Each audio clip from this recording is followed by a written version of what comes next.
Hey guys, welcome to the next video of process management. In this module, we will be talking about the levels of process map and its types. The first thing what we will talk about is the levels of process map and why it is important. Why it is really important? Because you can't use a screwdriver at a place where you need to use hammer. Understanding the levels of process map and creating a process map as per the needs will help people and help organization to identify the waste in the process and fix the inefficiencies, or probably if it is going to be used at a strategic level and it helps the people at a strategic level. Having said this, let's move on to the levels of process map. There are 5 levels of process map.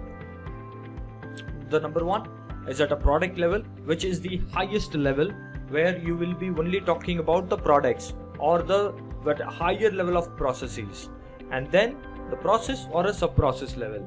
Okay, and then within the process you are going to break down it into an activity level, and once the activity is done, then you would be breaking it down into a task level, and then field level update. So these are the 5 levels of process maps, and you need to really appropriately use which level of process map is needed for which level of situation. For instance, if you wanted to identify a gap in the process or even eliminate one of the waste, right, then you need to use L5 process map for finding out the waste in the process and removing it. Similarly, task level, activity level, sub process level and product level, it will have various objectives. Let's understand the different types of process maps. Number 1 is a basic flow chart. Number 2 is SIPOC, a very high level process map. And third, cross-functional process flow chart. Let's look at what is a basic flow chart. Now, when you look at the basic flow chart, it has basic shapes to, map the process. You will have a oval for starting and ending, and you will have a decision box, and you will have rectangles to show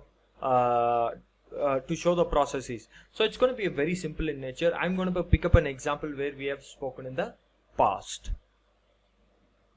Number 1, this is the same loan application process.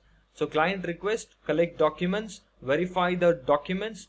If all is okay, you reject or approve. These are the 2 things coming out. This is a very process specific level, right? We have kept it as a very simpler form. Still, you can go deeper in terms of putting it at, this is at a process level, right? Verify the documents. It's an activity. It is an activity, and within the activity you might be having a task level. First level is to verify this set of documents, probably first set, second set, a third set. Can be a task, right? This is at an activity level, which is L3. Now, the second one is a high level process map. Now, what is a clear difference is that this is not a flow chart. This is at a very high level, a glance with or an outline of the process. Look at this: a supplier, input, process, output, customer. It's an abbreviation of SIPOC, and you can also look into reverse: customer, output, process, input and supplier, which we call it as copies. So when there is an escalation coming in, you need to use copies as a technique, right? When you are actually reading a process, you wanted to look at this process, you need to move from this way, which is from a supplier, input, process, output and customer, right? Now this particular example is from the same example of loan application form. The suppliers are your internal agents and collection agents. Now what are these inputs you have? Your customer documents and verification rules. Without verification rules, you will not be able to approve or reject. Now flowchart, the process, as we already spoke about, the particular this process map. Now output, either you will reject or you will approve. and the final outcome is your money transferred. Right now, who is the customer? Client is your customer.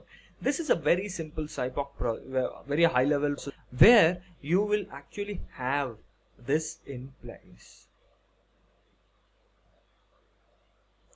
Let's look at a cross-functional flowchart. This is very similar to our basic